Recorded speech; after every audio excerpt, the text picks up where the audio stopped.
Well, hello everyone, and welcome again to Painless Universal Conversation with myself and Welsh. Today we'll be talking about grief pain. So many people around the world go through grief pain in different stages of their lives. It's a difficult process, it's a difficult pain to go through. My guest lost two children during childbirth. One was born stillborn and the other one died premature. She'll be telling us how she overcame that pain to find her joy again. She'll also be mentioning challenging years in her life, how that has helped shape the person she is today. Alandria Lloyd is my guest today, and she'll be sharing us her inspirational story. But before we get started, let me tell you a little bit about who she is. She's known as the author advocate who teaches aspiring and published authors how to use their words as keys to unlock unlimited opportunity. She teaches aspiring authors how to complete their non-fiction books within 24 hours. She also coaches published authors by teaching them how to turn their books into a sustainable business. She's a serial entrepreneur, award-winning, 6 times best-selling author, award-winning philanthropist. She's the owner of a publishing consulting firm, coaching and consulting firm, where she teaches authors how to use their books to create multiple streams of income. She also offers book coaching consultancy and physical product. Her company also offers membership to teach others how to build 6-figure publishing companies. She's the founder of the Author Bee, which is a t-shirt line and magazine for published authors, bloggers, and creative writers. I am super excited that she's taking the time out of her busy schedule to talk to us. More importantly, she's telling us about her own journey, because it wasn't always easy for her. Meet my wonderful guest as she shares her story.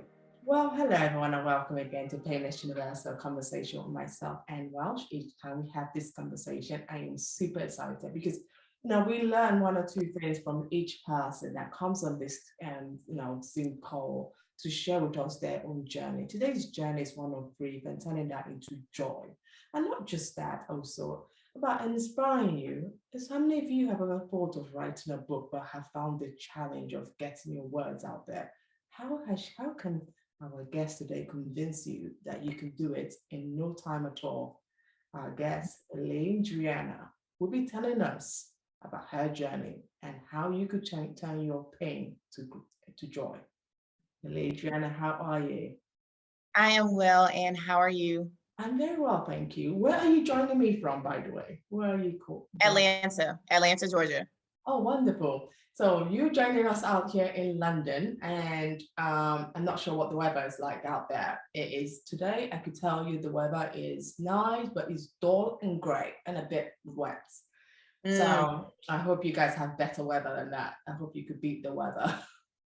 Yeah, it's a little chilly here, but the sun is supposed to come out. So I'm looking forward to that because it's been raining for the past couple of days. I love your story. Now, you are described as a minister, a change agent, a life coach, and most importantly, you are a mother, which is amazing. Yes, ma'am.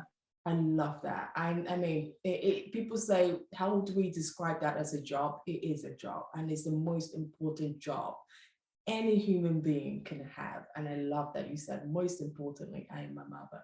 Before we go into any of you, who you are, I would love to know, our guests, our viewers, everyone would love to know, who are you? I am a thriver. I've moved from surviving to thriving. I learned that you can, use the things that you've gone through and either allow them to define you or allow them to refine you. And so instead of talking about all the negative things that I've gone through in, a negative light, I choose to use all of the things that I've experienced as fuel to continue to push me even further into my purpose. And so I'm super passionate about also helping other people, arise from pits or places of pain and be able to boldly get up and walk out who God called them to be. So that's just a little bit about myself. Oh gosh, that is truly fascinating the way you described it. I mean, redefine you. You help people because you've gone through that pain yourself, and you realize there's no point staying in the pits. This what it comes to a point in your life you have to get up and move on, and not just move on, but also help others who are still there. Thank you for doing Absolutely. that. I really appreciate that. But before all of this gift all started, before you realized that your mission here is to help others, can you tell us a little bit about your childhood? What was it like growing up? When you were younger, what was your Mhm. childhood like? My childhood was pretty interesting. I was raised in a two-parent household. However, my mom worked outside of the home and my dad was, outside of the home a lot as well. So I was raised as a pretty lonely child, and I found myself looking for attention in the wrong places and, trying to go out and connect with, because we lived in a neighborhood that was surrounded by family members. And, so I would try to hang out with my family and things like that. However, one day I was fondled by a family member. And so that opened the door, to some other things. And before I knew it, I became addicted to pornography at a very young age. I was addicted to porn at 7 and 8 years old. And I watched porn for years, and then after a while, it, got to the point where I wanted to stop watching and I wanted to actually start reenacting some of the things that I saw. And I became sexually active at an early age, at the age of 12, actually. Mm. And so, doing that and not really wanting to do it, but again, looking for some validation, because I also grew up as an insecure child. I was bullied a lot by some family members, told how ugly I was because I'm a dark skinned Black girl. Colorism is a real thing in the African American community. And because, I'm a dark skinned Black girl, I was ridiculed a lot for that. And so just trying to find, some validation, of trying to feel like I belong, feel like someone actually accepted me for the things that I couldn't change, like a skin color, and so just, trying to having sex and finding myself in these situations that I thought was helping me, but it really was only hurting me, and so that's a bit of how I grew up, and it's the things that I experienced then that has even still had an effect on my life as an adult. But childhood definitely shapes shapes us as adults. And again, like I said, when you're dealing with that level of pain, you can either allow it to define you or refine you. So I choose the latter. I love that. And you talk about the childhood pain, but that didn't stop. Your pain didn't stop there. Your pain, you went No. on to feel the pain of losing two children to premature birth, and you struggled with depression and ongoing anxiety that followed from that. Yes. Can you just, because the reason I know it's very bad, I say bad, very hard to talk about these things, but why I like to always ask people to talk about these things is because someone else might be going through that right now. Someone might watch this Absolutely. video and say, I just want to know what does she feel when she went through Hmm. that? Please, for the benefit of those others who might be going through this right now, how did Absolutely. you feel when you lost the first one and then going on to losing the second one? Can you just describe that journey, please? Oh yeah, for sure. Yeah, so I became pregnant the first time when I was 15 years old. And I was pregnant by a guy that was way older, than me. I was 15, he was 21, had already had 7 or 8 children, and when I told him that I was pregnant, of course, he was like, he didn't want any more children, so he didn't want to be a part of it at all, so dealing with, that heartbreak and the realization of like, hey, I'm gonna actually have to be a single mom because someone else chooses not to take responsibility for their actions, so just trying to cope with that was enough, initially. And so I, tried to stay focused, was still in school, going along with the pregnancy. And then all of a sudden, I started experiencing some pain and bleeding at 6 months, which is 24 weeks. And so we went to the hospital, and that's when they let us know, that I was threatening preterm labor. And I was actually in the hospital for, I think, about 3 days before I actually gave birth to her, which was, my daughter. Her name was Amaya, and she was 1 pound, literally just 12 ounces. And so after, I'm sorry, not 12 ounces. She was 16 ounces. Okay.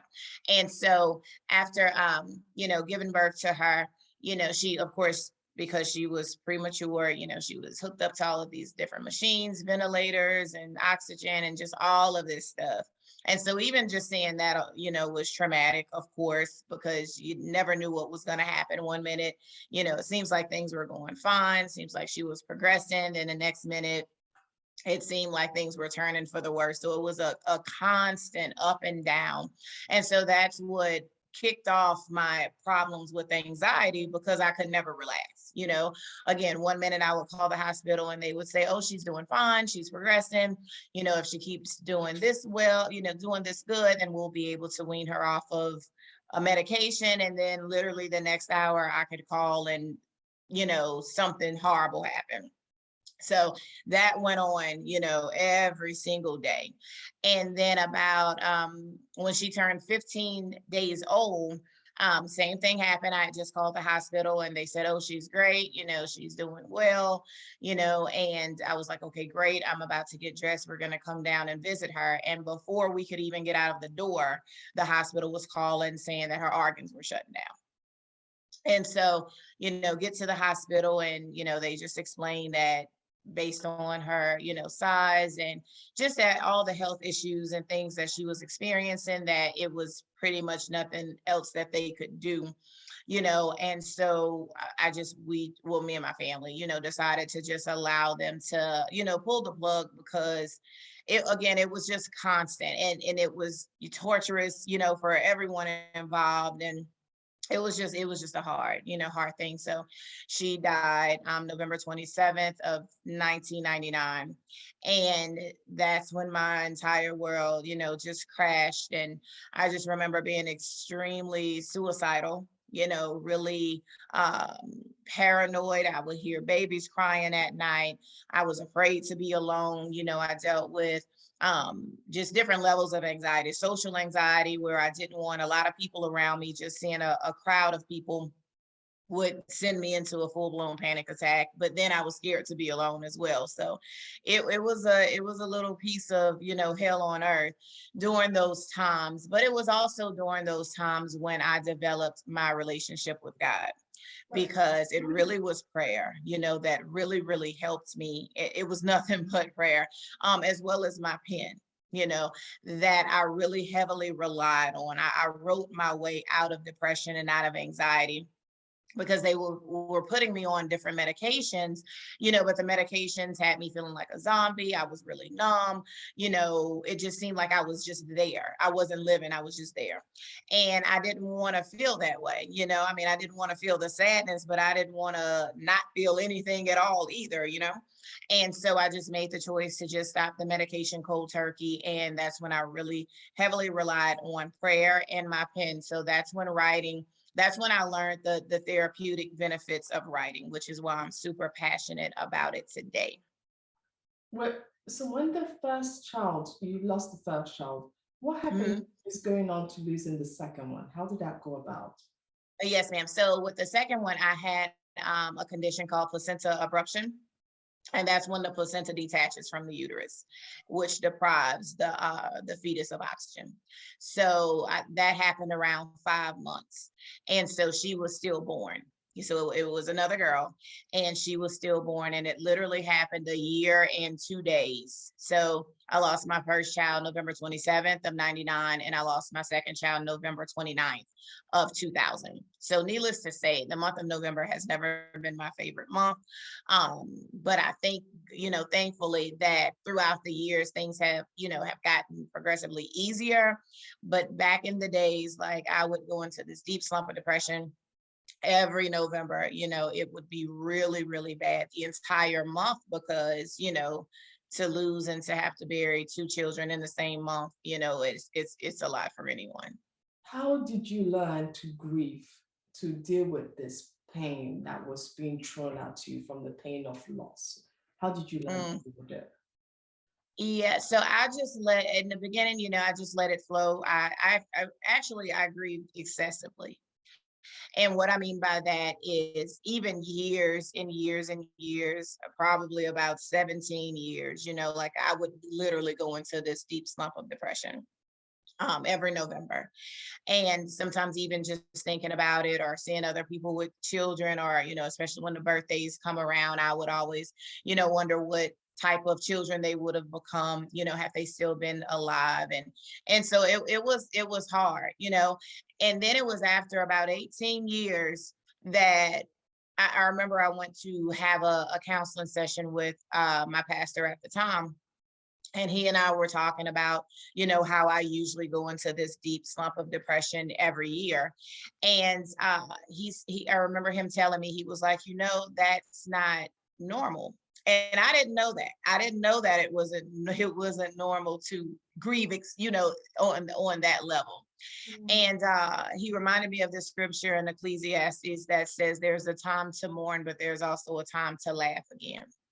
And he said, after 18 years, I think you have permission to laugh again. And it's like literally him saying that, it's like something just shook my entire life. And I went home and I studied that scripture myself. And I'm like, you know what? I have to break out of this, because I mean, it was messing with my quality of life. It was preventing me from fully walking into the person that I was supposed to become, because I was so down, in a pit. There's no way you can live in a pit and walk in purpose at the same time. It just wasn't going to work out, so that's when I finally made the decision that, what, I'm going to turn this into some good. And so after, finally, giving myself permission to laugh again, I decided to, keep my daughter's memory alive in a positive way. And Mm. so I created a foundation called Amaya's Army, and it was a virtual support group for mothers who had experienced child loss. And so, because I realized, there are moms dealing with this all over the world, and, I didn't know any other way to connect with them other than, social media. So I was doing this whole virtual thing pre-COVID, you know, but I had this virtual support group, and women from all over would, connect, and we would just pray for one another, encourage, and just be there for one another. And so that's how I decided to turn that, negative or that painful situation into something that was more purposeful. That's so beautiful, because I was actually going to ask you about the non-profit organization which you started up. And when you look at this non-profit organization, can you share some of the uplifting stories that you've been involved with since starting the organization? Yes, yes. One of the most rewarding was I received a testimonial from a lady who said that she came across one of my videos, because I used to do a lot of videos, just sharing my testimonies and things like that. And she said that at the moment that she saw the video, she literally had a handful of pills and wine, and she was going to take that, and that was going to be it. And then she came across my video, and my video stopped her from committing suicide. And so it was in, that moment that I'm like, okay, this is really way bigger than me. You know what I mean? And I'm so happy that I decided to laugh again and come out of that place so that I could be able to bring others out as well, because that was a really, really powerful story. I love what you said. This issue I've been through, this pain and suffering of this grief pain, is by doing this, by utilizing your voice, you found this, that this is bigger than you. This Mm-hmm. non-profit organization really showed you that that there are other people out there who are actually going through the same similar pain like you went through. And just by Right. you sharing your stories, that you are saving others from other Mm-hmm. committing suicide, or all kinds of dangerous pain, or not believing in themselves, not believing they're good enough. And you are Right. saying that, and I really appreciate that work you're doing to help uplift women out there, and not just women, men as well, because grief affects us all differently, but it's also hard on Absolutely. men when they also lose kids. And this young word of message is really very encouraging. But I must go on to this fascinating bit about you. You are an author, an entrepreneur with the a specialized area in the publishing. But you have written 16 books and have developed a method of helping, listen to this, non-fiction aspiring authors to complete books in a very short space of time.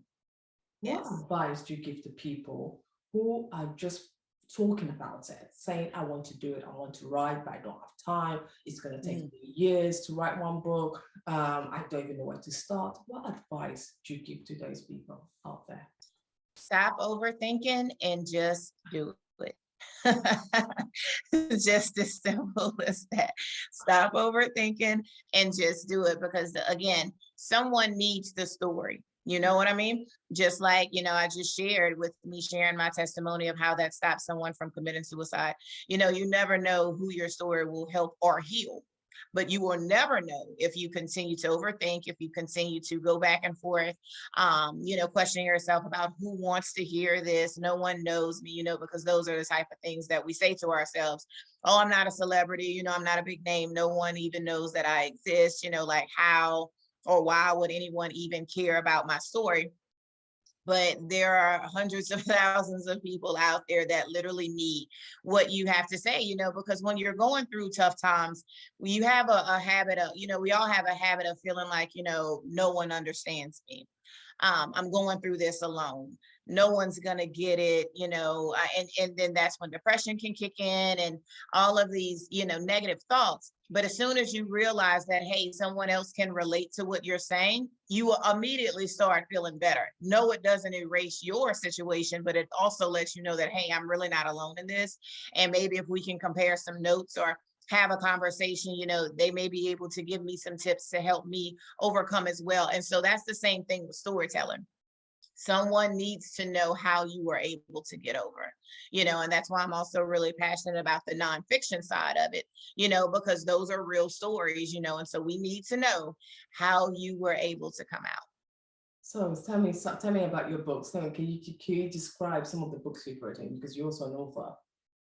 Yes, ma'am. So the one of the books that's really near and dear to me is the story about my life. It's entitled I'm Coming Out, Overcoming Everything That Tried to Overtake Me.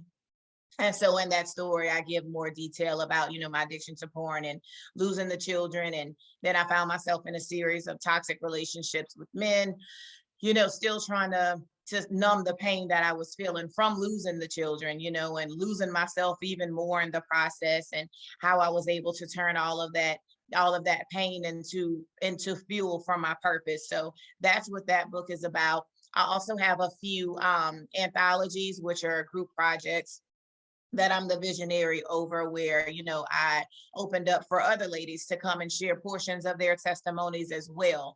And so those testimonies range from, molestation to abusive relationships to, starting businesses, everyone just sharing a portion of their testimony, all in hopes of encouraging the next person to get out of their own way, and fully embrace who they were called to be and walk in that. So that's a lot of what my books are about. Sorry, I have to ask you, Alana, one of the big problem I find with writing, I mean, I've written a book myself, but that was just the one. So it didn't take me, and it was a non-fiction as well. So I was sorry about my own struggles of living with my pain and how I overcame that pain. So I call Mhm. my book non-fiction, but also parts self-help book and parts memo. A lot of people ask me the question is about how can you make the business of writing your story profitable? Because there's Mhm. one thing writing and spending all that time on it, but actually, how can you make a sustainable business? What kind of advice do you give people on that note? So especially as it relates to like the in the nonfiction arena, there's so many different things you can do because of course, especially if you have a self-help book, then you also need a self-help webinar, right? You can, turn that book into a series of lessons, of video lessons where you're helping the people, overcome, giving them additional steps that you may not have covered in the book. So that's one way right there. So instead of selling the book individually, now you have a more of a package deal because now you have the book as well as supplemental lessons that can help them that they can maybe, listen to while they're driving or working out, something that's encouraging them and motivating them to continue to walk out of whatever they're going through. So the book is one price, you have the video as another, and then if you're really passionate about it, you can also become a life coach in that area, and so using your experience as well as some, things that you've learned maybe in a program, packaging all that up together, and then really coaching women on confidence or coaching them to come out of the pain to walk into their purpose, so there are just so many different things that you can do. But of course, it depends on the type of book that you've written.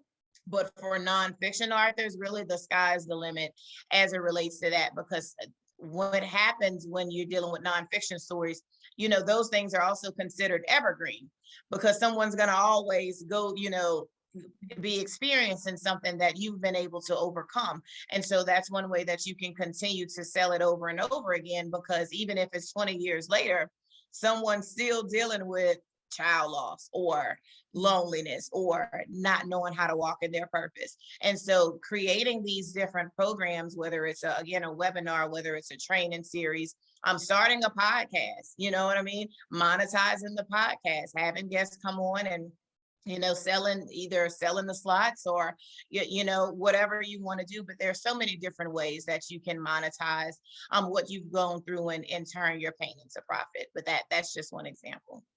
I really think everyone should really reach out to you for this, because I think you kind of understand and you really are encouraging to people, anyone writing a book, non-fiction book, on ways to make it, turn their pain into profit is where we think I would say it is, turn your pain into profit. Because I think once you see there's a sustainable business coming out of your pain, then you realize that I should naturally come out of this pain, because this pain is how my story will help other people to succeed their better side in themselves. You are Absolutely. a minister, and you run a change agents outreach ministry. And I always ask myself, what does that truly mean when you say you run a change agent outreach ministry? So what does that combine do? Okay. So the definition of a change agent for me is a person who walks in their God-given power and authority to change situations and circumstances in their lives, as well as in the lives of other people. So before I could go out and become a change agent for anyone else, it had to begin in me, right? So that's when I had to pull myself up out of the pit, start actively walking in purpose, and start turning, that pain into fuel to propel me into, becoming the person that I was always ordained to be. And so now that I'm empowered, I can also go out and empower other people, because I can't give someone what I, don't have for myself. So then you can go out and empower other people. And so through my organization, I do a lot of outreach work, giving back. Also have won, philanthropy awards because of my outreach efforts. So I have a real passion for, of course, grieving mothers and single mothers, because I've been both, And so usually every year around back to school, I'll do a fundraiser for single moms to help them with the cost of uniforms and shoes. Typically every December, with the exception of this December, I run a campaign called Let Your Light Shine. And again, it's another fundraiser where I raise money to help single moms pay their light bills in December, because I remember as a single mom trying to figure out, if I was going to pay the light bill or if I was going to be able to purchase gifts for my son. and having to get extensions on the light bill and trying to do all these things, to make it. And so that I run that campaign to help moms with their light bill. So that's one less thing that they have to worry about around Christmas time. So those are just a few of the outreach efforts that I run on an annual basis. And so that's what it is. It's just being a change agent in somebody else's life, letting them know that, hey, someone actually does care, about you. And one thing that I've found even in myself, it's nice to know people care, but it's different when strangers help you. You know what I mean? People who don't know you and just people who don't have to. But when they go out of their way to make things easier for you, you have a different level of appreciation. And so that's one thing that I also love about my outreach efforts, is that I seek to help strangers who didn't even know I exist. I'll get people to nominate, names and things like that. And then, maybe that person wins, and then I call them and they don't even know who I am, but then I'm calling to let them know, hey, you won the $300 voucher for your light bill to be paid. And so it's just a different type of joy, for me, and also encourage them to let them know that, they're not alone, and that God will literally send strangers to bless you. That's truly amazing. And can anyone become a change agent and add value to your work? How does it work? Absolutely. Absolutely. We're always looking for, like I said, I do a lot of fundraising efforts. So always looking for people to donate, and just to help further the efforts. But even if you don't, and I encourage people, even if you don't partner with me, you can become a change agent in your own area, in your own sphere of influence, because that's just basically going out and just helping someone do something that they couldn't do for themselves. So anyone can do that. And that's what I encourage people to do. My final question before I let you go, I know you have such a busy day. I have to ask you, having endured so much pain, you went through the pain as a mother, when you lost the beautiful babies. What are some of the final words of encouragement to those who have lived through this situation where their child has passed on, or those who have gone through difficult situation of living the life you lived as a younger person, who wants to say, I want to change my life around, that this is not me, this is something I don't need to be here, but they don't know how? What would be your message of hope and to anyone going through that deep pain right now? I'm really, my faith is really, really, really big. Because that's literally how I was able to come out of those things. And so I would say, if you believe in God, just really tap into that power. God has given us all power and authority. And, the scriptures were really, really helpful for me.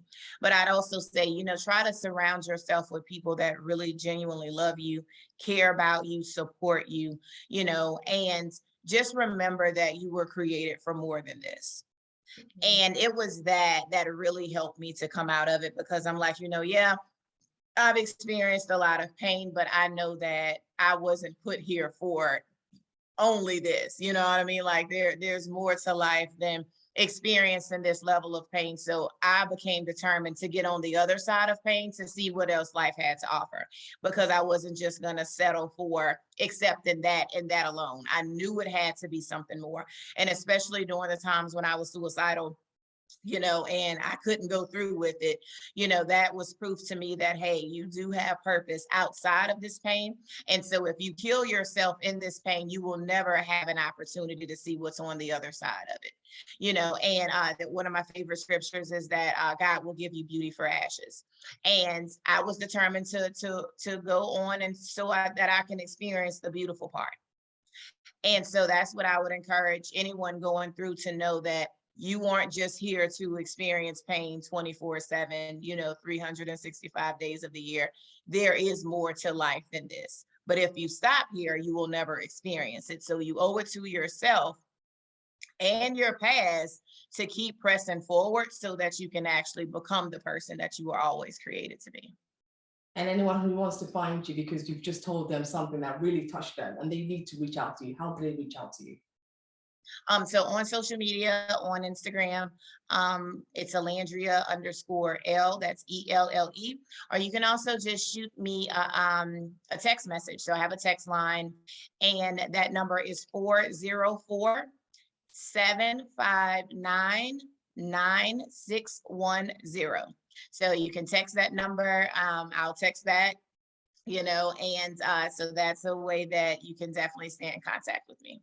That's wonderful. Alandria, this is truly amazing. I can't believe the time you took to really explain your grief and how you found your joy. Thank you so much for this. Thank you.